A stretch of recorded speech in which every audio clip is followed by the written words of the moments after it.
ജീവിക്കുന്ന നമ്മുടെ നാട്ടിൽ ഭൂഗർഭ ജലം വരെ ഊറ്റി ജലചൂഷണം നടത്തുന്ന ഈ കോള കമ്പനി അടച്ചുപൂട്ടേണ്ട സമയം അതിക്രമിച്ചിരിക്കുന്നു.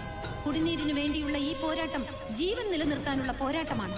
രാഷ്ട്രപിതാവായ മഹാത്മാഗാന്ധി സത്യാഗ്രഹമെന്ന സമരമുറ ആദ്യമായി നടത്തിയതിന്റെ ശതാബ്ദി ആഘോഷിക്കുന്ന ഈ വേളയിൽ ഈ നാട്ടിലെ സാധാരണക്കാരായ ജനങ്ങൾക്ക് ഇങ്ങനെ ഒരു സത്യാഗ്രഹം നടത്തേണ്ടി വരുന്നത് രാജ്യത്തിന് തന്നെ അപമാനകരമാണെന്ന് ഞാൻ ഓർമ്മിപ്പിക്കുന്നു. മറവികൾക്കെതിരെ ഓർമ്മകൾ നടത്തുന്ന സമരമാണ് സ്വാതന്ത്ര്യമെങ്കിൽ ഇതും ഒരു സ്വാതന്ത്ര്യ സമരമാണ്. എല്ലാ ജനങ്ങളുടെയും ജന്മാവകാശമാണ് കുടിവെള്ളം. അത് നിഷേധിക്കാൻ ഒരു ബഹുരാഷ്ട്ര കുത്തകയ്ക്കും അവകാശമില്ലെന്ന് പറഞ്ഞുകൊണ്ട് ഈ അനിശ്ചിതകാല ഉപവാസം ഉദ്ഘാടനം ചെയ്തതായി ഞാൻ പ്രഖ്യാപിക്കുന്നു. അമ്മ എങ്ങനെ ഇരിക്കുന്നു? സുഖമായിരിക്കുന്നു. സുഖമല്ലേ മോളെ? ഓ, 4 മാസമായി പൈപ്പിൽ വെള്ളം വന്നിട്ട്. ഒക്കെ ശരിയാക്കാം. ഉച്ചഭക്ഷണം ഞങ്ങൾ അറേഞ്ച് ചെയ്തിട്ടുണ്ട്. വേണ്ട, ഇവിടെ അടുത്തൊരു വീട്ടിൽ പോണം. എനിക്ക് ഭക്ഷണം അവിടുന്ന് കഴിക്കാൻ. ഏത് വീടിന്റെ കാര്യം പറഞ്ഞത്? അപ്പൻ മേനോന്റെ വീട്. ഓ, ഇവിടെ വരെ വന്ന സ്ഥിതിക്ക് ഒന്ന് കയറാതെ പോകുന്ന മോശല്ലേ? അവിടെ വൈകിയുണ്ടല്ലോ മിസ്സസ് അപ്പൻ മേനോൻ. ഏയ്, ഗായത്രി കയറുന്നില്ലേ? ഇല്ല, എന്റെ ഹോസ്റ്റൽ മേറ്റ് ഒരു ദീപ, അവൾ ഇവിടെ ഒരു ഫേമിലാ വർക്ക് ചെയ്യുന്നത്. ഞാൻ അങ്ങോട്ട് പോവാ. അപ്പൊ ഇറങ്ങുമ്പോ വിളിക്കാം. ഓ ശരി.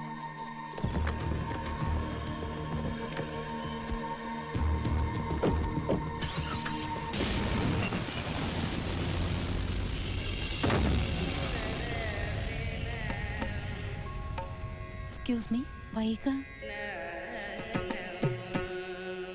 വരൂ.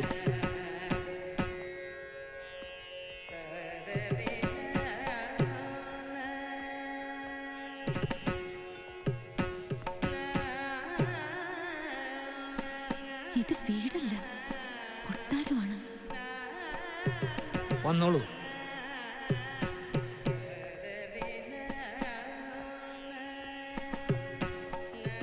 ഇങ്ങോട്ട് വരൂ. അതാണ് വൈക.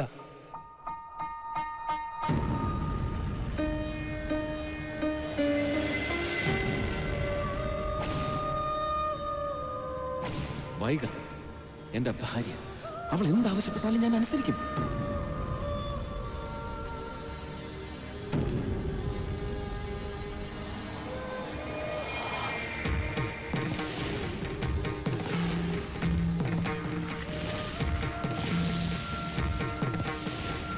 വൈക മരിച്ചിട്ട് 1 വർഷം കഴിഞ്ഞു.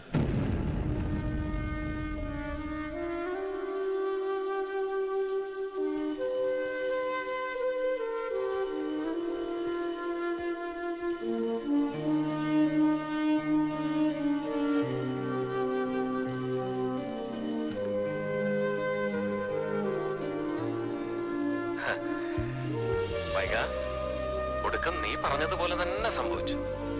ഇപ്പോ സൂസൻ എനിക്ക് ഫ്രണ്ടാണ്, ഒരു നല്ല ഫ്രണ്ട്. സൂസന്റെ മമ്മയ്ക്കും എന്നെ വലിയ ഇഷ്ടമാണ്. അമ്മയില്ലാതെ വളർന്ന കുട്ടിയായതുകൊണ്ടാവും സൂസന്റെ മമ്മയോട് എനിക്ക് ഇത്ര സ്നേഹം. ആ, നിന്റെ വിശേഷങ്ങളും അവർ തിരക്കിയിരുന്നു. നിന്നെ അവരിപ്പോ ഒരുപാട് ഇഷ്ടപ്പെടുന്നുണ്ടാവും. നീ എന്താ ഒന്നും മിണ്ടാത്തത്? പിണക്ക. ദുർഗാദാസൻ പിടിയിലായെങ്കിലും എന്റെ ജോലി തിരക്ക് തീരുന്നില്ല വൈക. അതുകൊണ്ടല്ലേ ഞാൻ നിന്നെ കാണാൻ വരാത്തത്. വന്നില്ലെങ്കിലും ഞാൻ നിന്റെ അടുത്ത് തന്നെ ഇല്ലേ? അടുത്ത്. അതെ, പശുക്കുട്ടിയുടെ വിശേഷങ്ങളൊന്നും പറഞ്ഞില്ല നീ.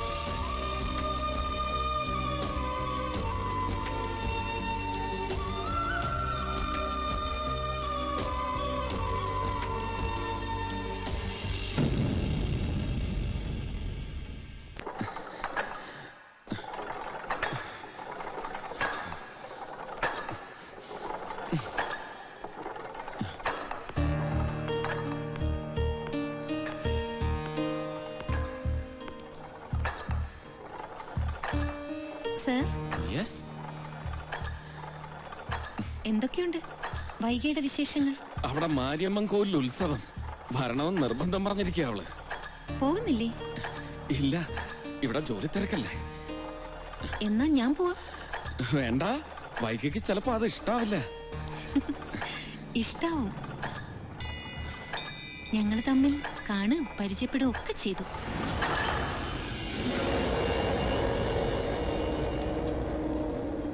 ഞാൻ പോയിരുന്നു തറവാട്ടില്. വൈകിയെ കണ്ടു. സാറിന്റെ ഈ മനസ്സുണ്ടല്ലോ, മരിച്ചിട്ടും വൈക മരിച്ചിട്ടില്ല എന്ന് കരുതി സ്നേഹിക്കുന്ന ഈ മനസ്സ് ഏത് സ്ത്രീയുടെയും പ്രാർത്ഥനയാ. ഇതുപോലെ മനസ്സുള്ളൊരു പുരുഷൻ. അസൂയ തോന്നുക എനിക്ക് വൈകിയോട്. പുണ്യം ചെയ്തവർക്കേ ഇങ്ങനൊരു ഭർത്താവിനെ കിട്ടൂ. ഇഷ്ടമായി, ഒരുപാട് ഇഷ്ടമായി.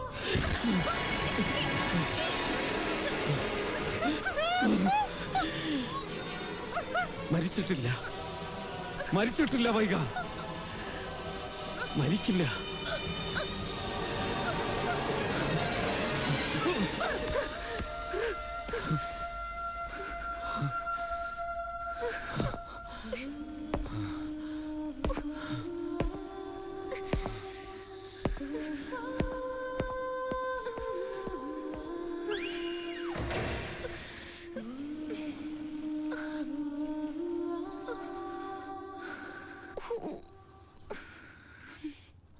നീ എന്തിനാ അങ്ങനെയൊക്കെ പറയാൻ പോയത്? അത്രയ്ക്ക് സ്നേഹിച്ചിട്ടുണ്ടാവും അപ്പൻ വൈകിയെ. പണ്ട് നിന്റെ പപ്പ മരിച്ച സമയത്ത് അപ്പന്റെ അതേ മാനസികാവസ്ഥയായിരുന്നു എനിക്ക്. പപ്പ മരിച്ചു എന്ന് ആരെങ്കിലും പറഞ്ഞാ ദേഷ്യം വരും. എനിക്ക് അപ്പനോടുള്ള ഇഷ്ടം കുറയല്ല മമ്മ, കൂടുക ചെയ്തത്. എന്നെ സംബന്ധിച്ചിടത്തോളം ഇതുവരെ അപ്പൻ ഒരു സുഹൃത്ത് മാത്രമായിരുന്നു. ഇനി അങ്ങോട്ട് അങ്ങനെയല്ല. ക്യാരക്ടർ ഞാൻ വിടാൻ പോണില്ല അപ്പനെയും വൈകിയും. എനിക്കറിയണം അവരുടെ ജീവിതം.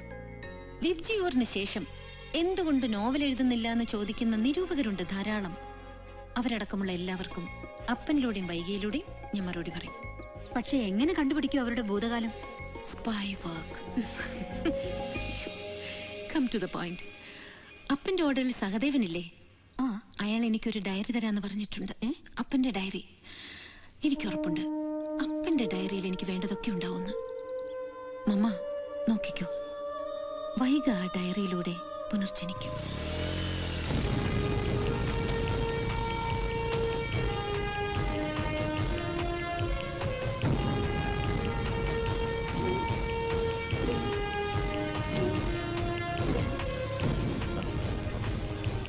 Good morning. മോർണിംഗ്.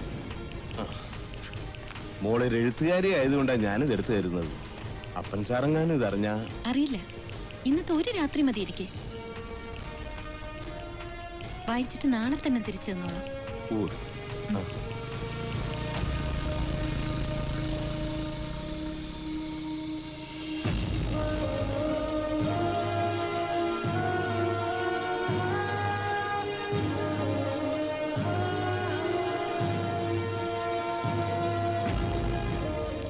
സമർപ്പണം. ഗ്രേറ്റ് വിശ്വനാഥ മേനോൻ, എൻ്റെ അച്ഛൻ.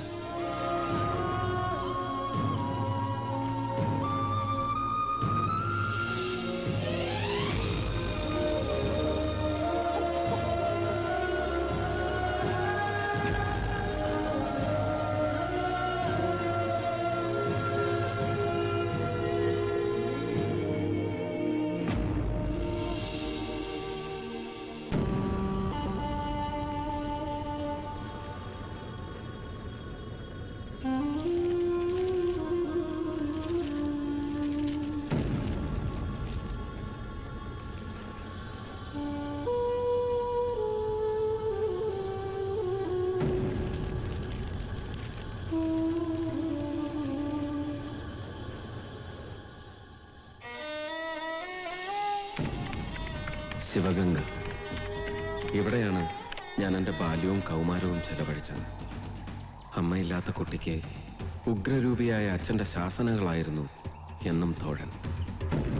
ബ്രിട്ടീഷ് ചിട്ടകളുടെ കടുത്ത ആരാധകനായ അച്ഛൻ്റെ ശിക്ഷണത്തിൽ വളർന്ന എനിക്ക് ആ കാലം സമ്മാനിച്ചത് ഏകാന്തതയും സങ്കടങ്ങളുമായിരുന്നു.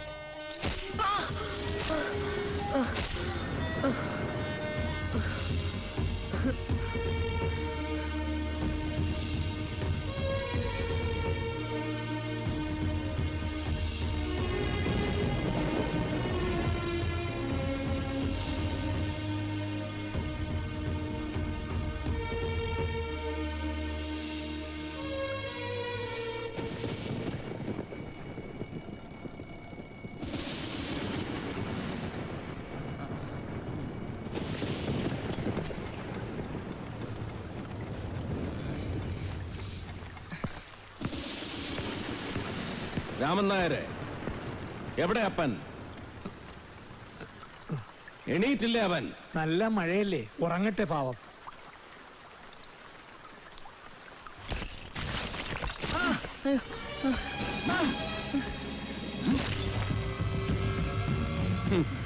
മഴയല്ല, പ്രളയം തന്നെ വന്നാലും ഉണരണം 4 മണിക്ക്. തെറ്റിക്കാനുള്ളതല്ല, പാലിക്കാനുള്ളതാണ് ദിനചര്യ.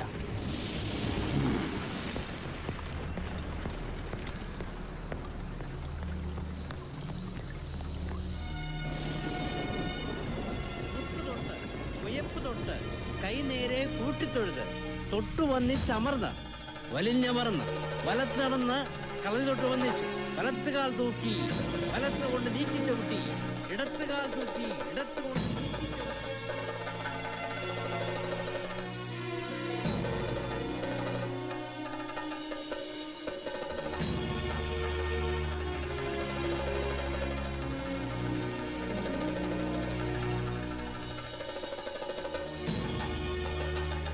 ചുവടുകൾ മിക്കവാറും ഉറച്ചു കഴിഞ്ഞു.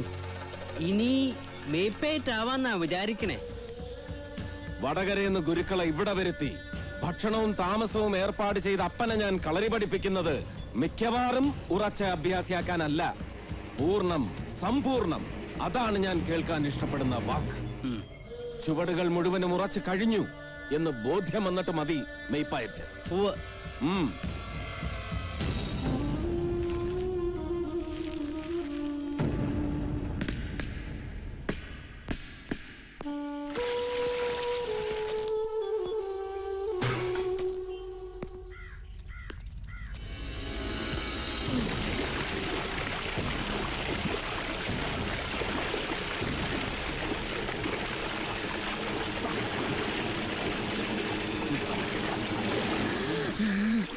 കര പോലെ വഴങ്ങണം കടലും.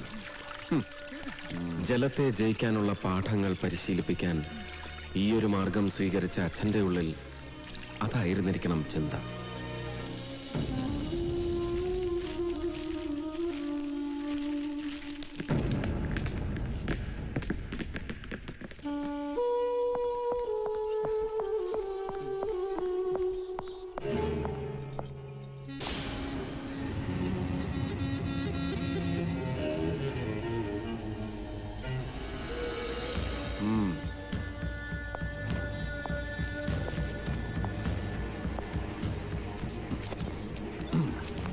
ഓരോ തിരുത്തും ഓരോ പീഡനങ്ങൾ. എന്നിട്ടും അച്ഛനെ ഞാൻ വെറുത്തില്ല, സത്യം.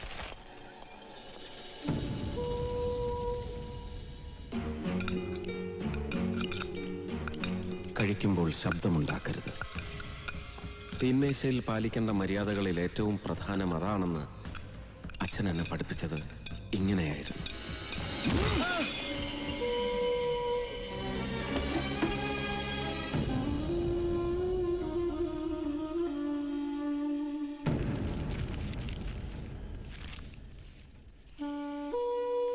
വൈക വൈക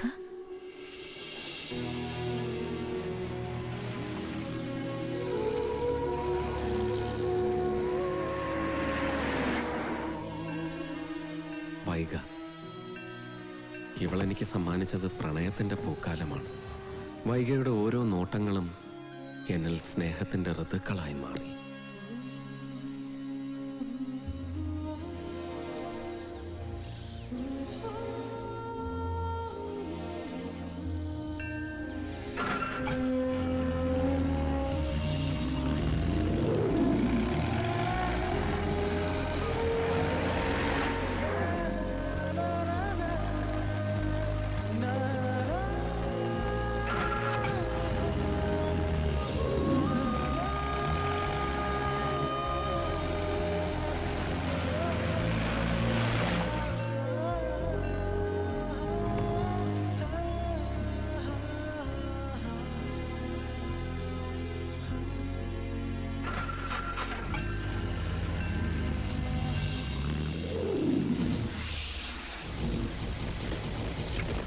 അൺബിലീവബിൾ എന്ന് പറയേണ്ടത് സത്യത്തിൽ അപ്പന്റെ ഈ പെർഫോമൻസിനെ കുറിച്ചാണ്.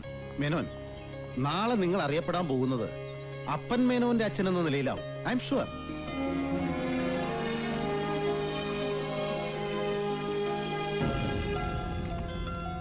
എന്താ നിനക്ക് വേണ്ടത് ഗിഫ്റ്റായിട്ട്? ചോദിച്ചോളൂ ചോദിച്ചോളൂ. ഒരു ബോൾ, ടെന്നീസ് ബോൾ.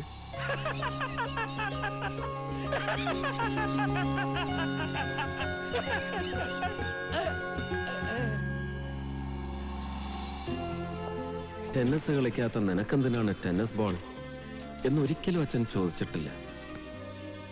പിൽക്കാലത്ത് ആരെങ്കിലും ആ ചോദ്യം ചോദിക്കുമെന്ന പ്രതീക്ഷയിൽ മറുപടി ഞാൻ ടെന്നീസ് ബോളുകൾക്കൊപ്പം സൂക്ഷിച്ചു വെച്ചു.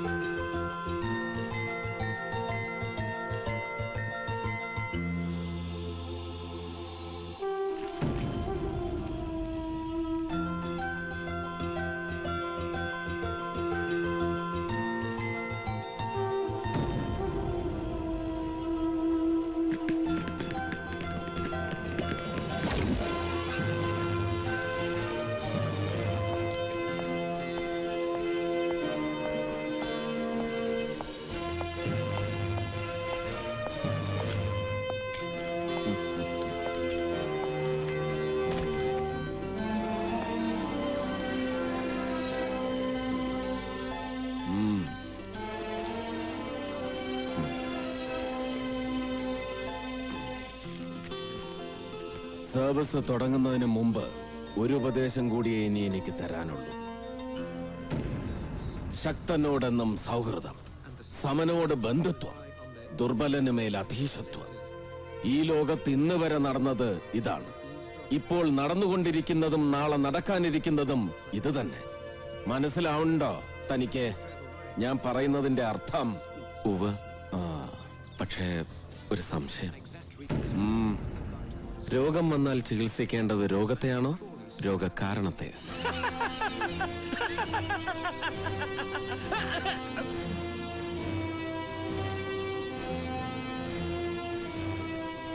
ചിലപ്പോൾ രോഗത്തെ, മറ്റു ചിലപ്പോൾ കാരണത്തെ. ശ്രുതം. വേണ്ടത് വേണ്ടപ്പോൾ വേണ്ടതുപോലെ ചെയ്യാനുള്ള കഴിവ് അത് നിനക്കുണ്ട്. ബാക്കിയെല്ലാം വഴിയെ നീ പഠിക്കും, പഠിപ്പിക്കും. കാലം, ടൈം.